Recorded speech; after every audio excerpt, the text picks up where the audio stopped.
প্রাক বর্ষার বৃষ্টি শুরু, বঙ্গে ভারী থেকে অতি ভারী বৃষ্টির পূর্বাভাস রয়েছে বলেই জানতে পারা যাচ্ছে। উত্তর থেকে দক্ষিণ কি পূর্বাভাস রয়েছে আলিপুর আবহাওয়া দপ্তরের, বিশদে জানবো।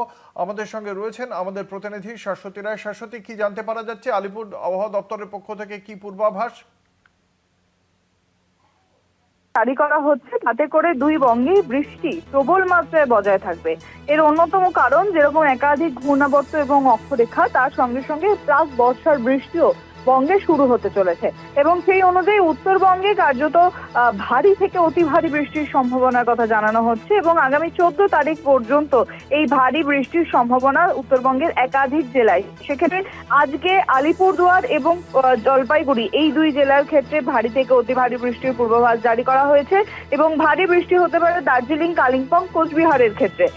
এছাড়াও বাকি জেলাগুলির ক্ষেত্রে অর্থাৎ মালদা, দিনাজপুর এই জেলাগুলির ক্ষেত্রে 40 থেকে 50 কিলোমিটার বেগে দমকা ঝোড়ো হাওয়া বইতে পারে বলে পূর্বাভাস রয়েছে। তবে বাদ যাচ্ছে না দক্ষিণবঙ্গ। দক্ষিণবঙ্গের পূর্ব বর্ধমান, পশ্চিম বর্ধমান, বীরভূম, মুর্শিদাবাদ, নদিয়া এবং 24 পরগনা এবং পশ্চিম মেদিনীপুর এই জেলাগুলিতে বিকেলের পর থেকে বজ্রবিদ্যুৎ সহ বৃষ্টির সম্ভাবনা, সঙ্গে 40 থেকে 50 কিলোমিটার বেগে দমকা ঝোড়ো হাওয়া বইতে পারে বলেই পূর্বাভাস রয়েছে। বুধবার থেকে বৃষ্টির তোড় বাড়বে দক্ষিণবঙ্গে। দক্ষিণবঙ্গে কমলা সতর্কতা জারি হচ্ছে বুধবারের পর থেকে। সেক্ষেত্রে 10 তারিখ নির্ধারিত সময় বঙ্গে বর্ষা প্রবেশের। তবে উত্তর পূর্ব ভারতে বর্ষা বেশ কিছুটা পিছিয়ে রয়েছে অন্যান্য ভারতবর্ষের পশ্চিম প্রান্তের তুলনায়। সেক্ষেত্রে বলা যায় যে ইতিমধ্যে বর্ষার যে অবস্থান রয়েছে উত্তর পূর্ব ভারতে, তাতে করে বঙ্গে বর্ষা প্রবেশ কিছুটা হলেও ধীর গতিতে হবে এবং 10 তারিখে নয়, 10 তারিখের পরবর্তী সময়ে বর্ষা প্রবেশের সম্ভাবনা। সেক্ষেত্রে উত্তরবঙ্গের ক্ষেত্রে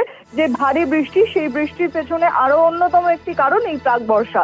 তাই প্রাক বর্ষার বৃষ্টিতেই ভিজছে আপাতত উত্তরবঙ্গ এবং তার জেরেই এই ভারী থেকে অতি ভারী বৃষ্টির সম্ভাবনার কথা জানাচ্ছে হাওয়া অফিস। অঙ্কুর, ধন্যবাদ। আমাদের সঙ্গে ছিলেন আমাদের প্রতিনিধি শাশ্বতী রায়।